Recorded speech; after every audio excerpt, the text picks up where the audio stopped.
Hey, Parkway Hills friends. I am here with Catherine Montgomery. She's the Community Engagement and Programs Manager for the Mississippi Food Network. And this is one of our midweek videos as we continue our God Is series looking at the I Am statements of Jesus. And our hope is that each week you kind of get a chance to just stop and remember some of the good things happening in our community, some of the ways we see God at work, where we see people working together to help each other and to support each other. So, Catherine, welcome. Thank you. Thank you for having me. Yeah, thank you for joining us. So I'm just going to let you share a little bit about your role at Mississippi Food Network, some of its history. I know you said that your office is in downtown Jackson on Gallatin Street, and that's where most of the work takes place. But just share a little bit about Mississippi Food Network for us. Yes. Well, the Mississippi Food Network is the only Feeding America affiliated food bank in the state of Mississippi. So we are the only food bank located within the physical boundaries of the state of Mississippi, but we do share territory with two other food banks out of Memphis, Tennessee, and then out of Mobile, Alabama. But the Mississippi Food Network's primary focus area is the 56 central counties in the state. So it's going to be Yalobusha County down to about Forest and all the counties in between there.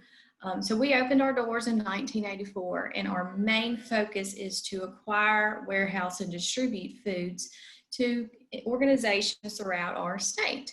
So we partner with roughly 400 plus member agencies, and that's going to be your food pantries, your soup kitchens, your CSFP programs, and also your child feeding programs. And so 2019 was a record year for us, and we distributed almost 30 million pounds of food. And 2020 is here, and throughout this season of life, I'll say, we are going to surpass that.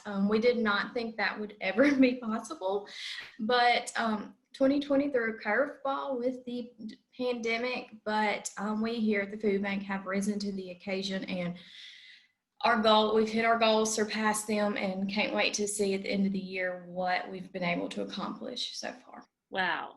You say 30 million pounds of food? Yes, it was 29,684,839 pounds of food.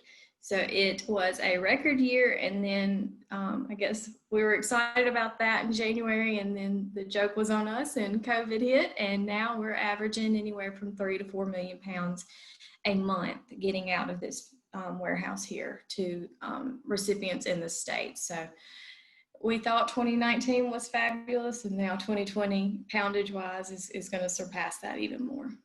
Yeah, it just shows the need that was already there, and then it compounded with COVID-19. But yeah, it does sound like y'all have risen to the occasion. So of the 400, you said 400 plus members around that are connected, how does one get connected to the Mississippi Food Network? Is there like an application they have to fill out? There is an application. It just kind of depends on what the program or the organization is interested in. So for child feeding programs, they simply call me, and there's an application process. Our programs, we have two federal, two non-federal programs. So the two federal programs operate one during the after-school period at enrolled after-school programs, and then summer feeding, of course. And then we have two non-federal, so our backpack program, which is done through the school districts over the weekend periods, and then a school pantry program, which is kind of one of our newer programs in which we set up a food pantry at the school. But if an organization is interested in just partnering with MFN to provide food through a food pantry or soup kitchen, there's another application process through our agency relations department. Must be a church or a 501c3 nonprofit organization to participate or partner with MFN. And we don't want it to be a food bank-led initiative. We want it to be the community or a church-based initiative where these organizations, they establish themselves, they begin serving their clients, and then they partner with the Mississippi Food Network to receive some supplemental product to what they already are distributing. Oh, I see. So it's kind of, you come in to kind of aid something that's already established and yes. We want it to be established. We don't want it to be a food bank led initiative strictly because we're located in Jackson, and some of our partners are 2.5+ hours away from us. So it just doesn't make sense for a Jackson-based organization to come in, set up the pantry, and then give it off to a group of volunteers to run it when we want them to be the mission behind the organization and the hands and the feet of that service project. Yeah, I think that makes sense to me. The other piece I wanted you to share about, and you mentioned it just a second ago, Parkway Hills is connected with our Backpack Buddies, and we work with East Flora Elementary School to do that. So share a little bit about the history of how that came out of Mississippi Food Network, vision for that, and just kind of how that looks across the state. Well, Mississippi Food Network, we have been managing the backpack program since at least 10 years now, actually a little bit before I came on board here at the food bank. And East Flora and Parkway Hills began distributing or kicked off backpack program. I looked back at records and it was November of 2012. So almost 10 years. Wow. So we have been, I know, isn't that awesome? Well, I looked and just to have that information in front of me for today, and November of 2012, the program kicked off and has been going ever since. And I was very excited because I did pull a little extra data. And over these past few years through the program has distributed over 29,000 pounds of backpack food to children at East Flora Elementary School. Wow. So that is wonderful numbers, and we're so excited to report that and thank the church for their continued support of the program. But the backpack program is designed to provide supplemental nutrition to children over the weekend periods.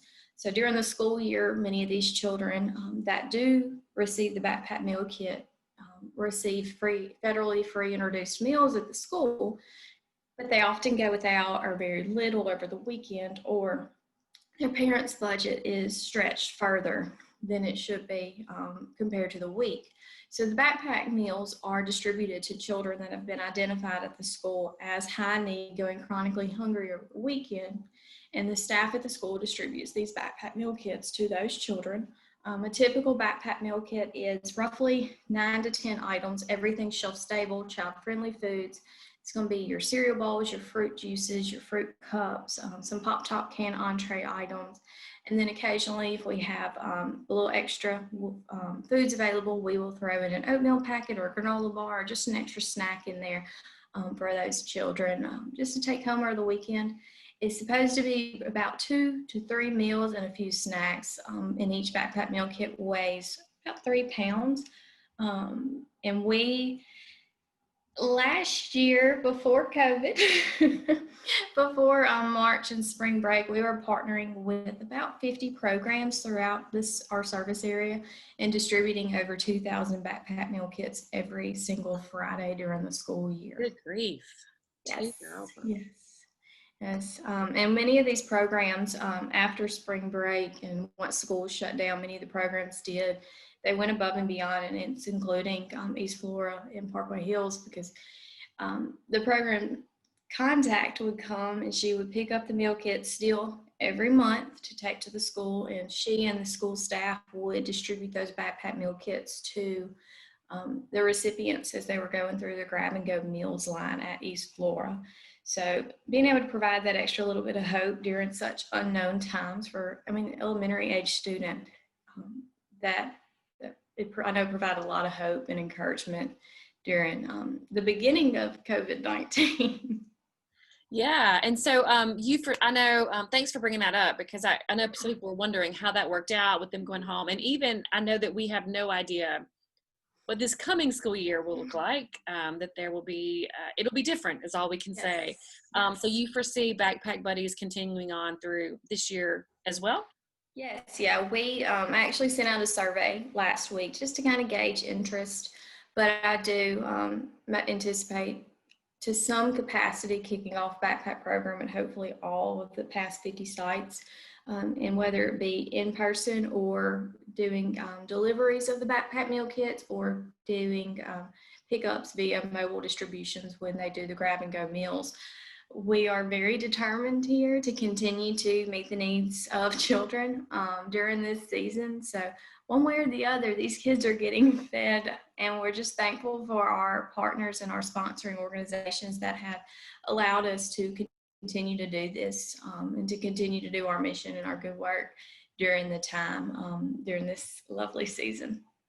Yes. Well, thank you. I think you gave a wonderful overview of the work that the Food Network does, how Backpack Buddies falls into that.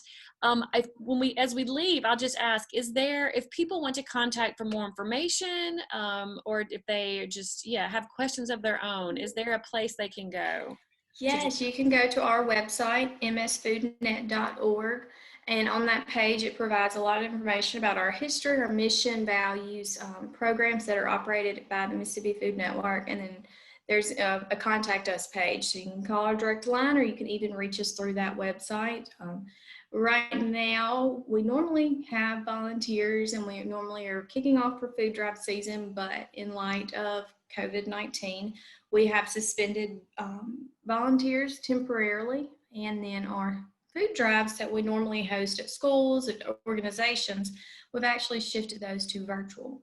So organizations and individuals could host virtual food drives, and those proceeds will benefit the Mississippi Food Network and allow us to buy more food for hungry Mississippians. Well, thank you. That was going to be my last question of what can we do for you? Is there any way we can help? But it sounds like your hope this year is to do some virtual food drives to keep the mission going. Well, that allows us to help meet the needs of the state, but it does not take food off the shelves at the grocery stores that are so hard hit right now. So it also keeps the food product coming in here safe, so we know that if it comes off a truck, it is hopefully germ free. And so we're focusing on virtual this year, just like everybody else is, like we're right now, not in person. But we're adjusting to the season of life, and we're going to continue to meet the needs of the state and hopefully accomplish our mission during COVID-19. Well, thank you, Catherine, for taking this time just to sit with me. And again, we're a perfect example, share virtually things that are going on. But I think it's good for people to hear the stories of ways we're continuing to be community, ways that we're continuing to serve, ways that we're still just trying to feed hungry bellies. So I appreciate your work. Yes. And if there's any way that we can help, just reach out. Yes, well, thank you so much for this time. And again, thank you and the church so much for the continued support of the backpack recipients at East Flora. I know that it is making a huge impact on these individuals, children, and their families. Thank you. Thank you.